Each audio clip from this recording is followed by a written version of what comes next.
तो ये वाला जो क्वेश्चन है ना दोस्तों, ये जेई मेन का पीवाईक्यू है, और ये क्योंकि इन्फिनिट सम से रिलेटेड है, infinite sums are very much part of IOQM, ठीक है। तो इन्फिनिट सम्स आते हैं। तो अब देखिए यहां पे जो चीज है ना, ई और 1/e से हमें हिंट मिलेगी। तो इसके जो सोल्यूशन है ना, इसके सोल्यूशन को कैसे अप्रोच करना है, ई की पावर एक्स, बेसिकली ये एक्सपेंशन। देखो यार मैं ये क्वेश्चन क्यों करा रहा हूं, एक दो क्वेश्चन ऐसे होते हैं जो आईओक्यूएम में भी अतरंगी होंगे, जिनका सॉल्यूशन देख के खुश होना होता है, बाकी छोड़ना ही होता है। तो ये क्वेश्चन आपको करना नहीं होगा, मैं नहीं मानता कोई भी बच्चा इसको एग्जाम में कर पाएगा, ठीक है, अगर पहले से ना पता हो तो। और ये बड़े बड़े बच्चों के लिए भी आते हैं ना कुछ क्वेश्चन, 1/1 फैक्टोरियल, एक्स की वैल्यू 1 डाल दी मैंने, एक्स की वैल्यू अगर -1 में डालूंगा ई की पावर -1 हो जाएगा। अब भाई -1 डालने का मुझे क्यों सूझा, ये सुझाव मेरे दिमाग में क्यों आया, ये सुझाव मेरे दिमाग में इस एक्सप्रेशन को देख के आया, ए E plus B by E है, तो 1/e भी जनरेट करना पड़ेगा ना। अब यहां पे जो सिल्वर लाइनिंग है ना वो ये है, ये जो सम है वो क्या आ जाएगा 2 टाइम्स, देखो ये ऑल्टरनेट टर्म्स कट रही हैं, तो ये हो गया 2 times sigma 1/2n factorial. Similarly e minus 1/e कितना आ जाएगा, ये आ जाएगा 2 टाइम्स 1/ऑड फैक्टोरियल। और मुझे क्वेश्चन में क्या दे रखा है, ये दे रखा है, क्वेश्चन में मुझे ऑड फैक्टोरियल दे रखा है, करेक्ट, मुझे क्वेश्चन में ऑड फैक्टोरियल दे रखा है, समझ लो आप मेरी बात को। अब n² plus 6n plus 10/2n+1 factorial ये दे रखा है, इन्फिनिट सम ये दे रखा है भाई साहब। तो अब इस क्वेश्चन को कैसे अप्रोच किया जाएगा, इस क्वेश्चन को कैसे अप्रोच किया जाएगा वो मैं आप लोगों को बताने की कोशिश करता हूं। तो ये दो चीजें पकड़ के चलना कि e प्लस 1/e ये है, e माइनस 1/e ये है, तो मैं इसमें जनरेट करूंगा। देखना क्या करूंगा मैं, मुझे n² प्लस 6n प्लस 10 को ऐसे लिखना है, a times 2n into 2n+1, ठीक है ना, ध्यान से देखिएगा मैं क्या कर रहा हूं, plus b times 2n plus constant c, और फिर मैं a b c का कोफिशिएंट निकालूंगा इससे। देखो अब अगर मैं n की वैल्यू 0 डाल दूं, n की वैल्यू 0 डाल दूं, ये सब 0 आ जाएगा, c की वैल्यू 10 आ जाएगी, ठीक है। फिर n की वैल्यू अगर मैं -½ डालूंगा तो यार ये वैल्यू 0 आ रही है मेरी, देखो, ठीक है। अब -½ डालने पे ये कितना हो जाएगा 1/4 -3 प्लस 10, क्या करा मैंने, n की वैल्यू -½ डालने से ये 0 आ रहा है, c की वैल्यू 10 ऑलरेडी थी, n की वैल्यू -½ डालने से ही -1 आएगा, ठीक है ना, 10 से 10 कैंसिल हो गए, राइट, 10 से 10 कैंसिल हो गया, तो -b -11/4 आ गया, तो b की वैल्यू क्या आ गई 11/4, ठीक है। अब देखिए आप दोस्तों, ये चीज आप लोगों ने कर ली।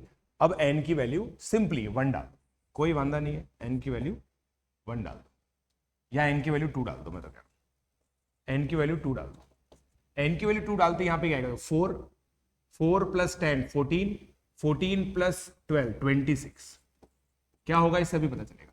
n की वैल्यू 2 डालते 4 × 5 28, अच्छा ठीक है, प्लस 11/4 b था, उसकी जगह 4 आ गया, प्लस 10, तो 21 इधर जाके 5 हो गया, चमका क्या आपको, तो a की वैल्यू आपकी 1/4 आ गई, a की वैल्यू आपकी 1/4 आ गई, करेक्ट, राइट, a की वैल्यू आपकी 1/4 आ गई। तो बेसिकली अब क्या करना है, बस ये खत्म होने वाला है बेटा सेशन, अब थोड़ी देर में खत्म होने वाला है, मेरी क्लास भी है इसके बाद, क्योंकि प्रोडिजी की क्लास है मेरी। तो देखिए a basically n² plus 6n plus 10 को आप लिख सकते हो 1/4 times 2n into 2n+1 plus b times, वैसे आपको 2n+1 लिखना था यार, मैंने गड़बड़ कर दी यहाँ पे, कोई बात नहीं, c, ठीक है। आपको वैसे ना यहाँ पे जो सबसे बड़ी चीज होती है ना ये लिखना चाहिए था यार, 2n+1 लिखना चाहिए था और प्लस c लिखना चाहिए था, खैर कोई बात नहीं, वो b में चला जाएगा, तो b प्लस c 10 हो जाएगा, मतलब b1 + c1 10 हो जाएगा,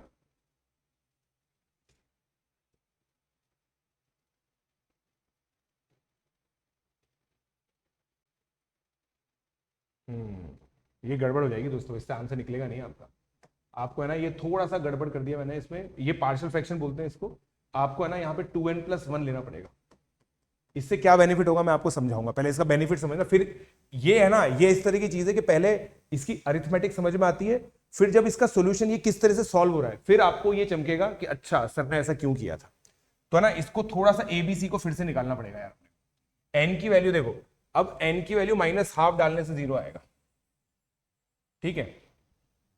तो अब मैं इसको वापस से सॉल्व करूंगा दोस्तों। वैसे देखो इसको है ना, अगर आप ऐसे लिख रहे हो ना, तो आप तो एक काम और कर सकते हो, कोफिशिएंट कंपैरिजन से भी एबीसी निकाल सकते हो, ऐसी बात नहीं है। कोफिशिएंट कंपैरिजन से भी एबीसी निकाल सकते हो, जैसे मैं आपको ये कोफिशिएंट कंपैरिजन से भी निकाल सकते हैं, बट एन की वैल्यू -12 डालो। एन की वैल्यू -12 डालने से कितना रहा था ये, 10 3 10 -3 7 7 10। एन की वैल्यू -12 डालने से ये सब 0 आ रहा था, तो 1/4 -3 + 10 = C आ गया।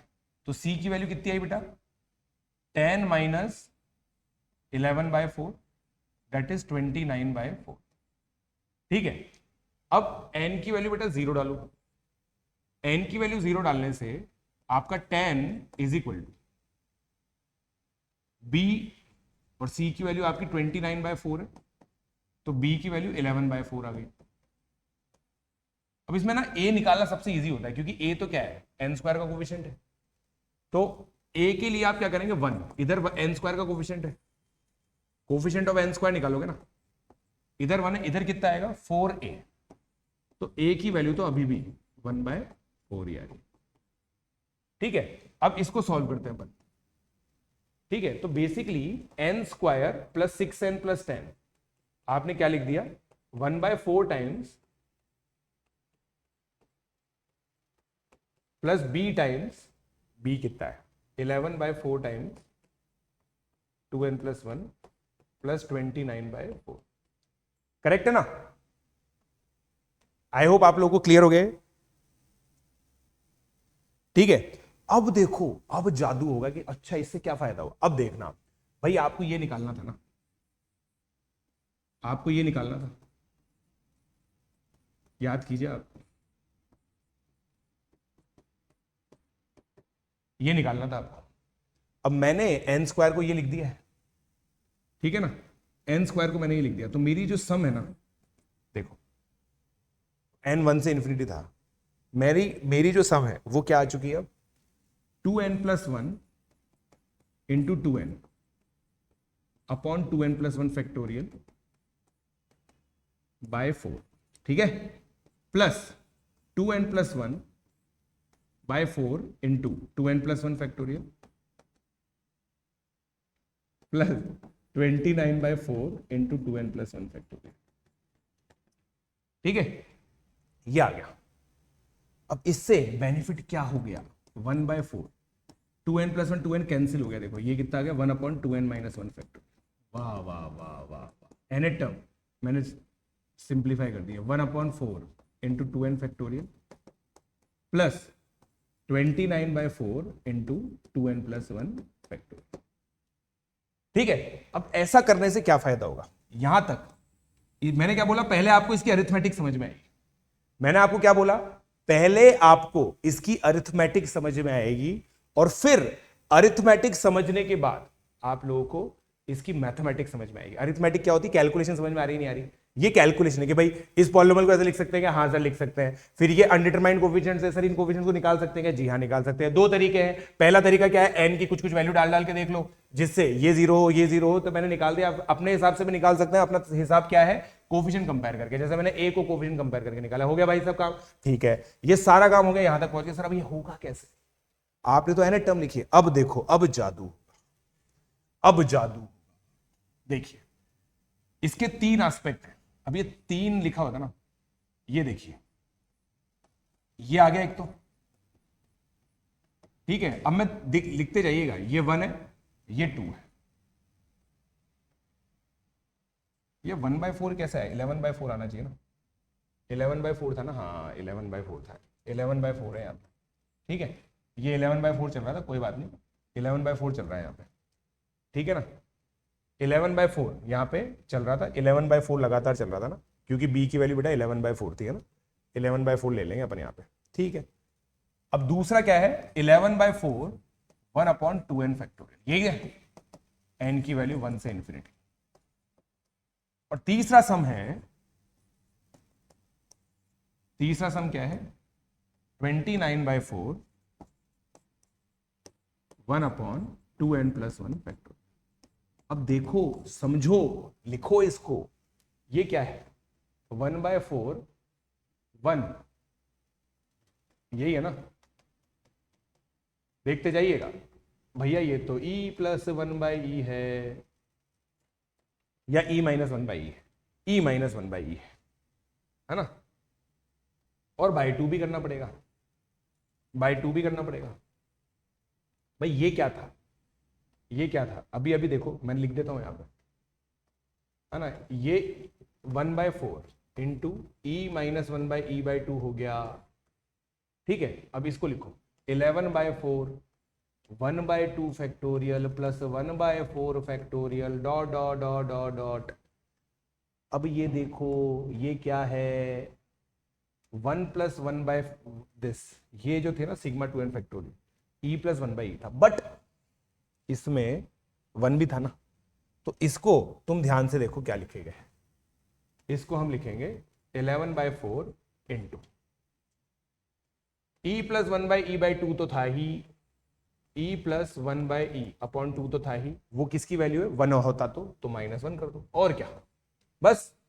अब ये क्या हो गया, सिमिलरली 29/4, अब ये 1/3 फैक्टोरियल से चालू होगा, तो ये कितना हो गया 29/4 इंटू e - 1/e/2, फिर से -1, समझे। इस तरीके से ये तीनों सम निकलेंगे। अब इन तीनों को सम करो, e की वैल्यू, e का कोफिशिएंट क्या है देखो, अगर मैं इन सबको सम कर दूं तो e का कोफिशिएंट क्या आएगा 1/8, अच्छा, यहां पे कितना आएगा 11/4 + 2 11/8, अच्छा, यहां पे कितना आएगा 29/4 29/8, अच्छा ठीक है।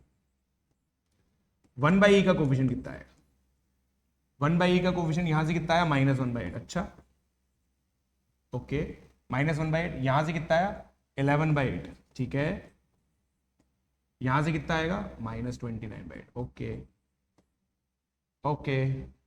अब आपको समझ में आ रहा होगा 8 भी 8 क्यों दे रखे। अब कांस्टेंट देखते हैं, यहां कुछ कांस्टेंट है नहीं, उसके अलावा कांस्टेंट में कितना आएगा -11/4 -29/4, ठीक है ना।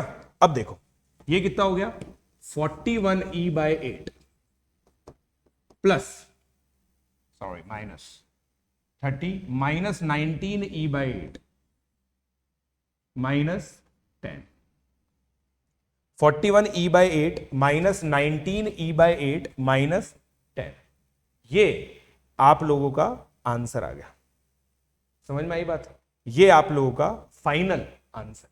अब आप क्वेश्चन देखो क्या था, क्वेश्चन ये था कि mod 8 है, तो ये कितना हो गया, ये 41 हो गया, ये कितना हो गया 19 हो गया, ये आपका 10 दे रखा है, तो आंसर कितना आ जाएगा 70, आंसर आपका 70 आ जाएगा। बट ये थॉट प्रोसेस कितनी डिफिकल्ट है, समझ रहे हो आप। अब ये सोचो ये क्वेश्चन जेई में 2021 में आया, जेई मेन 2021 में ये, और उसमें था ये, समझ रहे हो, मतलब कंपलसरी क्वेश्चन।